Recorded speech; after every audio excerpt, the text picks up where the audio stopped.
No more hassle. Yan ang tiniyak sa pagbubukas ng bagong passenger terminal building sa Lucena Port na ininspeksyon pa mismo ni Pangulong Ferdinand R. Marcos Jr. Ang nasabing terminal kayang mag-accommodate ng hanggang higit 100,000 seat na may high-tech ticketing booth din.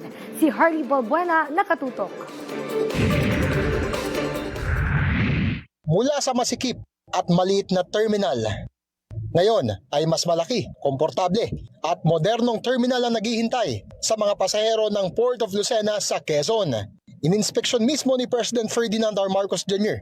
ang bagong passenger terminal building ng Lucena Port.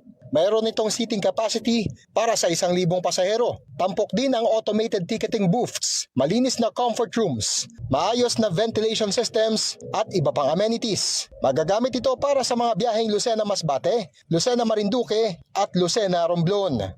The traffic going through Lucena Port is approximately 500,000 travelers every year.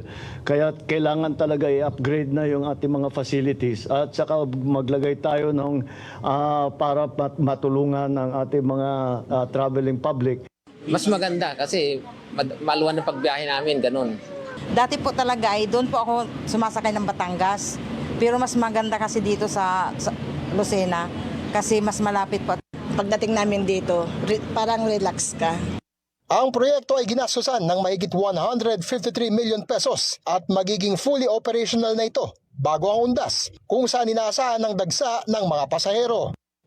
Ayon pa sa PPA, itong bagong passenger terminal building ay magiging bukas din para sa mga pasaherong may stranded kapag masama ang panahon.